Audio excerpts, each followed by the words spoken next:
강재인, 황기찬 씨한테 지호 친아빠 아니라는 사실 말했어? 강세리 목소리가 차갑게 흘러나왔습니다. 담담하게 내뱉은 말이었지만 그 안에는 폭발 직전의 기류가 숨어 있었습니다. 강재인은 손에 쥔 서류 봉투를 꾹 움켜쥔 채 숨을 들이켰습니다. 머릿속이 하얘졌고 심장이 불규칙하게 뛰기 시작했습니다. 세리, 너 지금 무슨 말하는 거야? 강세리는 여유 있는 표정으로 고개를 젖혔습니다. 무슨 말이긴. 지호는 기찬 씨 아들이야. 그렇게 믿어야 내가 버틸 수 있거든. 거짓말하지 마. 강재인의 목소리가 떨렸습니다. 눈빛은 분노와 경멸로 얼룩져 있었고 그 안에는 오래된 상처가 살아 움직이고 있었는데요. 지호는 태호 아이잖아. 너도 알잖아. 잠시 정적이 흘렀습니다. 강세리는 눈을 가늘게 뜨더니 비웃듯 속삭였습니다. 재인, 넌 이제 아무 상관없어. 내 아들은 이미 세상에 없잖아. 그러니까 입 다물어. 그 순간 강재인 눈에 눈물이 차올랐습니다. 은호라는 이름이 가슴 깊은 곳을 찔렀고 숨을 참으려는 듯 입술이 굳게 닫혔습니다. 강세리는 돌아서며 한마디를 더 남겼습니다. 괜히 기찬 씨 흔들어봐야 결국 너만 무너질걸. 황기찬은 침대에 누워 눈을 감고 있었습니다. 밤이 깊었지만 잠은 오지 않았습니다. 머릿속에는 의사의 차가운 말이 맴돌고 있었는데요. 진행 속도에 따라 1년일 수도 3개월일 수도 있습니다. 병원에서 멱살을 잡고 소리쳤던 장면이 떠올랐습니다. 내가 왜 위암이냐? 전문의 맞아. 그러나 돌아온 건 변함없는 의사의 목소리뿐이었습니다. 황기찬은 손등을 바라보다 문득 시선을 돌렸습니다. 서재 쪽 그림, 늘 지호가 서성이던 그림이 눈에 들어왔습니다. 지호야 나지막이 이름을 불렀을 때 문틈에서 작은 그림자가 비쳤습니다. 지호였습니다. 책장을 향해 손을 뻗자 황기찬은 대신 책을 빼주었습니다. 그 순간 책 사이에서 봉투 하나가 떨어졌습니다. 하얀 봉투 안에는 유전자 결과지가 있었습니다. 부불일치. 눈앞이 흔들렸습니다. 종이를 잡은 손이 떨렸고 가슴이 철렁 내려앉았습니다. 그리고 봉투 안쪽에는 짧은 메모가 끼워져 있었습니다. 내가 잘못되면 강세리 짓이다. 황기만. 형 황기만의 글씨였습니다. 황기찬은 한동안 얼어붙은 채 서 있었습니다. 자신이 믿어온 모든 것 위로 날선 진실이 비수처럼 꽂히는 순간이었습니다. 다음 날 카페 한쪽 구석에서 태호와 김도윤이 마주 앉아 있었습니다. 태호가 먼저 말을 꺼냈습니다. 도윤 씨, 어제 제가 재인 씨한테 한 행동 불편했습니까? 김도윤은 잠시 잔을 만지작거리다가 고개를 들었습니다. 선택은 재인 씨가 하실 거예요. 짧은 대답이었지만 그 안에는 양보와 도전이 동시에 들어 있었습니다. 태호의 표정이 미묘하게 굳었습니다. 김도윤은 잔을 내려놓으며 덧붙였습니다. 마음은 숨긴다고 감춰지지 않더라고요. 오래 숨기면 더 드러나 버리죠. 태호의 손끝이 굳어졌습니다.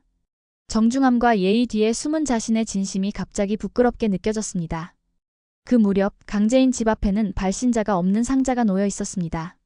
상자를 열자 사진들이 봉투째로 쏟아져 나왔습니다.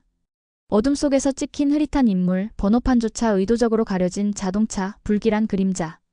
이딴 짓 할 사람 너밖에 없잖아. 강재인이 이를 악물며 중얼했을 때 현관에 강세리가 나타났습니다. 맞아. 그리고 그 사진 의미는 하나뿐이지. 너랑 내 가족, 내가 절대 가만두지 않겠다는 뜻. 강세리는 비웃듯 말한 뒤 그대로 나가버렸습니다. 남겨진 사진 속 장면들이 집안을 차갑게 물들였습니다. 밤 황기찬은 결국 결심을 내렸습니다. 재인 씨 이혼 소송 취하하겠소. 전화기 너머에서 목소리가 떨렸습니다. 지호를 위하는 길이라면 그게 맞을 거요. 강재인은 핸드폰을 꼭 쥐며 숨을 몰아쉬었습니다. 그 말은 사라져갈 준비 같은 울림이었습니다. 승우가 찾아와 말했습니다. 누나, 형들이랑 얘기하기 전에 누나 마음부터 정해. 그래야 내가 뭘 도와줄지 알지. 강재인은 잠시 눈을 감았다가 조용히 되물었습니다. 승우야, 내 눈엔 내가 누구랑 있을 때 제일 누나다워 보여. 승우는 곧장 대답했습니다. 도윤 형이랑 있을 때? 누나답게 말도 하고 웃음도 편하게 나오더라. 태호 형이랑 있을 땐 오히려 더 조심하는 것 같고 난 도윤 형 옆에 있을 때가 진짜 누나다운 것 같아. 그 말은 칼날이 아니라 거울 같았습니다. 강재인은 순간 숨이 막혔습니다. 스스로도 깨닫지 못했던 표정과 태도를 승우에게 들킨 기분이었으니까요. 그날 밤 황기찬 휴대폰에 낯선 메시지가 도착했습니다. 유전자 바꿀 수 있어. 돈은 내가 댈게. 고지어 영상통화 요청이 연달아 울렸습니다. 황기찬은 2번 거절했지만 3번째 신호에서 손가락이 멈췄습니다. 이건 단순한 협박이 아니다. 거래를 원하는 거다. 황기찬 눈빛이 단단해졌습니다. 탁자 위에 올려둔 결과지를 다시 집어들며 그는 중얼거렸습니다. 내 병의 문제가 아니야. 지호, 제인 그리고 세리. 이게 진짜 싸움이야. 지호가 낮잠에서 막 깨어나 작은 하품을 하던 그 시간 강세리는 휴대폰을 손에 쥔 채 짧게 답장을 보냈습니다. 장소 보내. 익명의 번호에서 곧장 좌표가 떨어졌는데요. 황기찬의 휴대폰에도 같은 번호가 동시에 진동을 울렸습니다. 유전자 바꿀 수 있어. 돈은 내가 댈게. 라는 문장 뒤로 아는 듯 모르는 듯한 반말의 압박이 다시 따라붙었는데요. 황기찬은 화면을 잠시 응시하다가 저장을 누르지 않고 그대로 닫았습니다. 황기찬은 알았습니다. 이건 협박이 아니라 개입이고 개입은 곧 증거로 바뀔 수 있다는 걸요. 강재인은 그 시간 김도윤과 사무실에서 맞은편 책상에 앉아 있었습니다. 김도윤은 모니터에 띄운 사진 파일들을 순서대로 정렬해 보여주었는데요. 번호판이 가려진 차량, 골목 조명, 촬영 시간의 간격, 렌즈 왜곡. 김도윤은 조용히 설명했고 강재인은 숨을 죽인 채 들었습니다. 재인 씨, 이건 우연히 찍힌 사진이 아니에요. 누가 보여주려고 만든 흐름이더라고요. 첫 장에서 마지막 장까지 시선이 특정 인물로 모이게 설계돼 있어요. 그러면 보낸 쪽이 원하는 결론도 이미 정해져 있다는 거네요. 네. 그리고 이 사진들 스마트폰 기본 메타가 아니라 편집 프로그램을 한번 거친 흔적이 있어요. 타임스탬프가 미세하게 흔들립니다. 강재인은 눈썹을 움찔했는데요. 은호의 마지막 날처럼 누군가가 흐름을 꾸렸을 가능성이 머릿속을 번개처럼 가르고 지나갔기 때문입니다. 은호의 이름을 입 밖으로 꺼내지 않았지만 강재인은 스스로 아는 사실을 또렷하게 느꼈습니다. 이 사람들은 장면을 만든다. 그리고 나한테 던진다. 승우가 노크도 없이 문을 밀고 들어와 말했습니다. 누나 아니, 제인 누나, 둘 다 있어? 아, 도윤 형도 있네. 승우는 의자를 잡아당겨 앉으며 눈치를 보지 않았습니다. 승우는 원래 그랬습니다. 돌진하는 성격이었는데요. 대신 한번 꽂히면 끝까지 보는 타입이었죠. 말해. 강재인은 짧게 말했습니다. 태호 형하고 도윤 형 사이에 다리 노는 건 나한테 맡겨. 근데 그 전에 누나 마음부터 내가 정리해줄게. 승우야, 마음은 내가. 알아, 누나 마음 누나 거. 근데 관찰은 내 거지. 승우가 웃었습니다. 누나는 도윤 형 옆에서 사람답게 말해. 말이 길어지고 표정이 풀려. 태호 형 옆에서는 조심하고 계산하고 꼭 누나 아닌 다른 사람 같아져. 이건 내가 본 거라서 부정 못해. 강재인은 입술을 눌렀습니다. 발뺌할 수 없는 살짝 아픈 지적이었거든요. 김도윤은 말없이 펜을 굴리다 멈추었습니다. 태호라는 이름이 공중에 맴돌았고 누구도 당장 그 이름을 잡아채지 못했는데요. 그때 태호에게서 메시지가 왔습니다. 잠깐 볼 수 있나요? 승우가 먼저 휴대폰을 낚아채 보더니 고개를 끄덕였습니다. 좋아. 각자 할 말 정리해서 만나. 나도 끼어. 규칙 정하자. 도중에 목소리 안 높이기, 상대 말 끊지 않기, 요점만 하나씩. 강재인은 웃음인지 한숨인지 모를 소리를 냈습니다. 네가 언제 이렇게 컸니, 승우야? 원래 컸어. 누나만 몰랐지. 승우는 어깨를 으쓱했습니다. 오후 작은 카페 구석자리에서 네 사람이 마주 앉았습니다. 강재인, 김도윤, 태호, 그리고 승우. 테이블 중앙에 물컵이 4개 놓였고 승우가 손가락으로 컵을 가볍게 툭툭 건드렸습니다. 규칙 상기. 먼저 태호 형.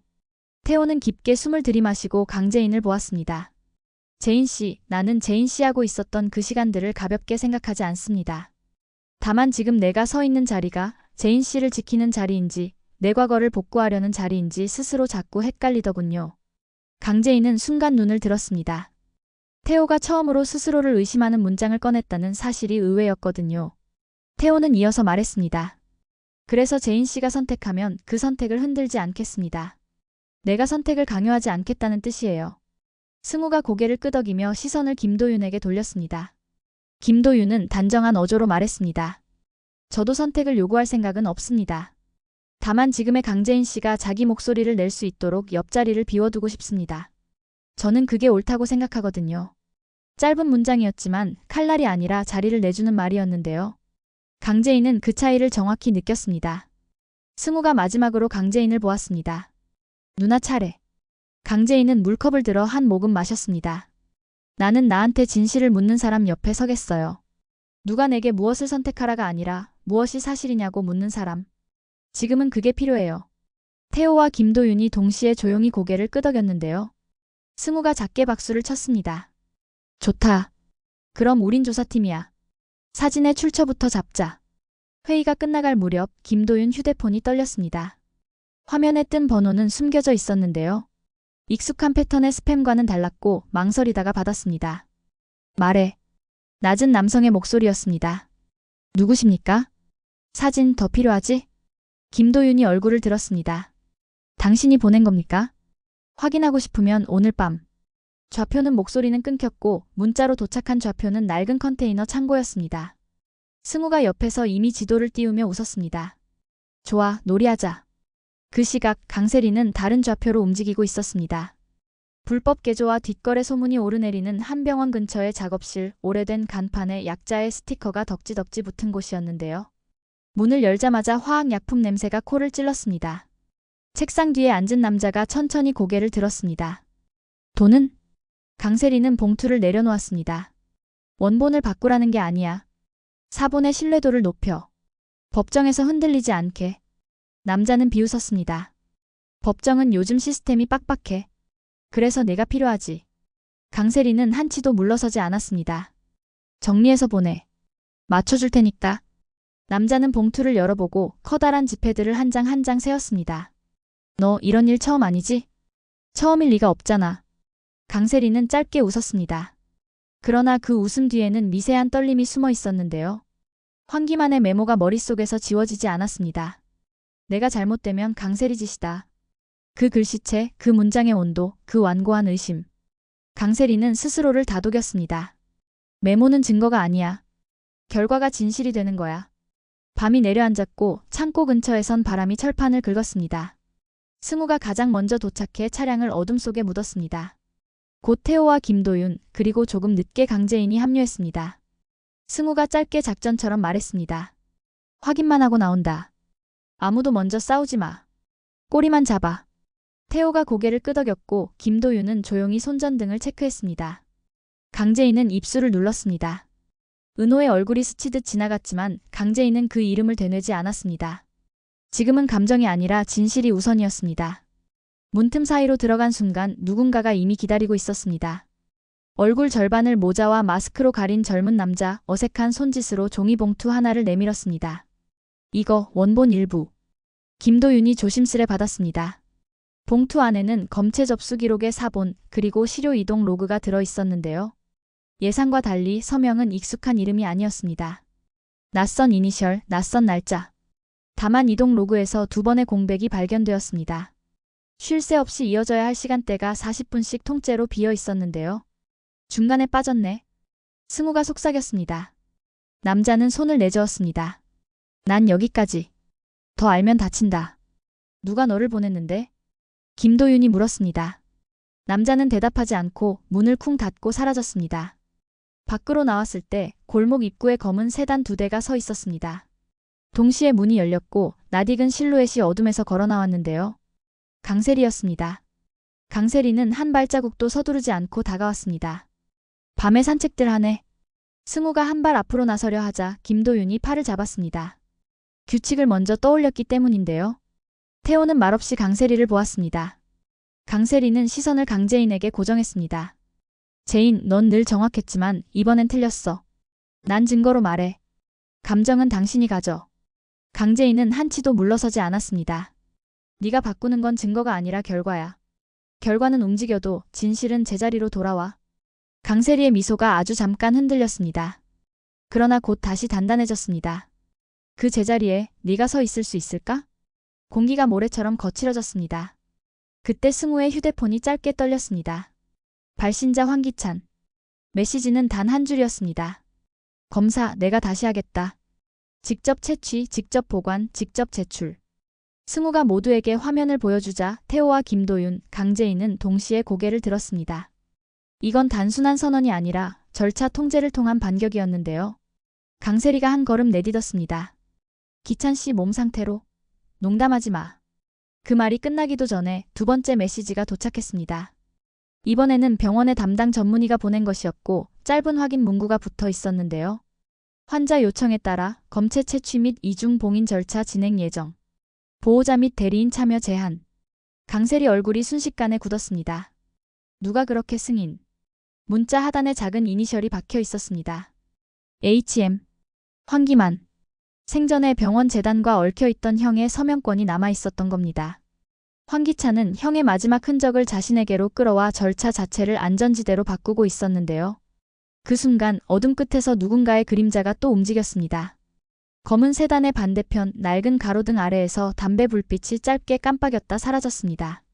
승우가 본능적으로 시선을 돌렸는데 이미 사라진 뒤였습니다. 김도윤이 낮게 말했습니다. 우리를 지켜보는 사람이 더 있어요. 사진을 보낸 쪽이 한 명이 아닐 수도 있습니다. 태호가 담담하게 덧붙였습니다. 그럼 판이 더 커졌다는 뜻이겠죠. 그날 밤 늦게 모두가 흩어진 뒤 강재인은 홀로 집에 들어왔습니다. 조용한 거실, 식탁 위에 놓인 작은 장미 한 송이. 태호가 건넸던 바로 그 장미였는데요. 강재인은 장미를 손에 들었다 내려놓고 다시 들었다가 또 내려놓았습니다. 마음이 움직이는 방향과 발걸음이 향하는 방향이 다르게 흔들렸기 때문입니다. 그런 자신이 낯설고 그래서 더 솔직해지고 싶어졌습니다. 누구 옆에서 내가 나다워지는가? 그 질문이 다시 떠올랐습니다. 잠시 후 김도윤에게 메시지를 보냈습니다. 오늘 고마웠습니다. 내일 병원 같이 가주실 수 있을까요? 답장은 오래 걸리지 않았습니다. 네. 재인 씨, 내일은 사실만 보죠. 사실만. 짧은 문장이었지만 강재인은 이상하게도 그 한 줄에서 숨 쉴 공간을 느꼈습니다. 누군가가 자신을 끌고 가는 게 아니라 옆에서 빛을 비춰주는 감각이었거든요. 그 시간 황기찬은 서재에 홀로 앉아 형 황기만의 메모를 다시 펼쳤습니다. 내가 잘못되면 강세리 짓이다. 글자 위에 손을 얹고 눈을 감았다 떴습니다. 형의 의심이 틀렸다고 증명하고 싶은 마음과 형의 의심이 맞았다고 인정해야 할지도 모른다는 마음이 같은 세기에 부딪혔습니다. 그는 결론을 유예했습니다. 결론보다 중요한 건 과정의 오염을 막는 일이었으니까요. 그는 일정표를 만들고 절차 담당자들을 직접 지정했습니다. 이중 봉인, 이동 경로 기록, 외부 참관인 배제, 보관 장소 CCTV 연동. 황기찬은 몸이 아픈 사람이 아니라 싸우는 사람으로 돌아와 있었는데요. 새벽 무렵 강세리는 침대 모서리에 앉아 발뒤꿈치를 바닥에 찍었습니다. 나무 바닥이 얕게 울렸고 숨이 불규칙하게 흔들렸습니다. 휴대폰에 저장된 작업실 번호를 꾹 누르려다 멈췄습니다. 황기찬이 만든 새 절차 앞에서 사본을 꾸미는 계획은 이미 반쯤 무력화되고 있었거든요. 그때 화면 위에 또 다른 알림이 떴습니다. 은행거래 알림, 소액 이체가 연속 3번, 익숙한 이름에서 낯선 페이 계정으로 흘러갔는데요. 강세리는 미간을 좁혔습니다. 이건 자신이 모르는 새 회로였습니다. 누군가가 자신보다 먼저 더 조용한 쪽문을 열어 젖히고 있었던 겁니다. 누구지 누가 내 판에 들어왔지? 강세리는 스스로에게 속삭였습니다. 의심은 바늘처럼 얇아졌고 얇아진 만큼 더 깊이 찔러 들어갔습니다. 아침 병원 로비에서 강재인과 김도윤이 마주 섰습니다. 서로 인사를 짧게 나누고 보호자 대기석에 앉았습니다. 김도윤은 서류철을 펼치며 말했습니다. 재인 씨, 오늘은 감정 말고 체크리스트로 갑시다. 채취봉인 이동 보관. 하나라도 비면 그게 사건의 중심입니다. 좋아요. 오늘은 울지 않을 거예요. 강재인은 스스로에게 약속하듯 말했는데요. 바로 그 순간 복도 끝에서 강세리가 모습을 드러냈습니다. 강세리는 단정하게 차려입고 하이힐 소리를 일정하게 찍으며 다가왔습니다. 참관은 제한입니다. 담당 직원이 막아서자 강세리는 미소를 머금었습니다. 저는 배우자인데요. 제한 사유를 서면으로 주세요. 직원이 당황해 서류를 찾는 사이 엘리베이터 문이 열렸고 황기찬이 복도에 나타났습니다. 수척했지만 눈빛은 날카롭게 맑아 있었는데요. 황기찬은 곧장 강세리를 향해 걸었습니다. 세리. 강세리가 미소를 지었습니다. 기찬 씨. 오늘 넌 여기까지야. 한 문장이었지만 선긋기로 충분했습니다. 담당자가 준비해온 참관 배제 동의서가 강세리의 앞에 스르르 놓였고 하단에는 작은 이니셜이 적혀 있었습니다. HM. 황기만. 형의 사후 권한 위임 문건이 법무팀에서 추인된 상태였죠. 강세리는 미세하게 웃음을 거두었습니다. 좋아, 오늘은 지켜볼게. 강세리는 뒤로 물러섰지만 물러난 자리는 패배가 아니라 재정비의 움직임이었습니다. 강세리는 휴대폰을 들어 짧은 메시지를 보냈습니다. 플랜 B. 검체 채취가 끝났고 이중 봉인 라벨이 겹겹이 붙었습니다. 이동함이 닫히는 순간 사이렌 소리가 병원 외부에서 길게 울렸습니다. 모두가 고개를 돌렸고 황기찬은 걸음을 멈췄습니다. 병원 출구 쪽에서 검은 모자를 쓴 남자가 빠르게 달아났고 보안 직원 하나가 뒤늦게 쫓아갔습니다. 김도윤이 본능적으로 움직였고 강재인은 제자리에 못 박힌 듯 서 있었습니다. 그리고 아주 짧은 순간 강재인은 그 모자의 각도를 알아보았는데요. 사진 봉투를 건넸던 창고 남자와 같은 각도였습니다. 도윤 씨. 강재인이 불렀고 김도윤은 이미 계단으로 몸을 던졌습니다. 승우에게 전화가 동시에 걸렸고 스피커 너머로 승우의 숨소리가 거칠게 들렸습니다. 누나, 잡지 마. 추적만 해. 위치만. 알겠어. 강재인은 입술을 꽉 깨물었습니다.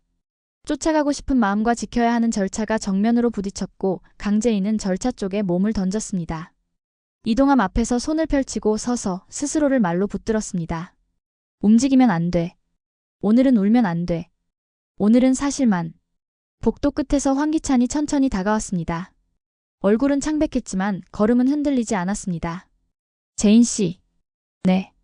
나는 오늘 내 몸보다 절차를 믿기로 했습니다. 강재인은 고개를 끄덕였습니다. 저도요. 그 말이 끝나자 김도윤에게서 메시지가 도착했습니다. 사라짐. 추적 불가. 대신 주변 CCTV 확보 중. 뒤이어 승우에게서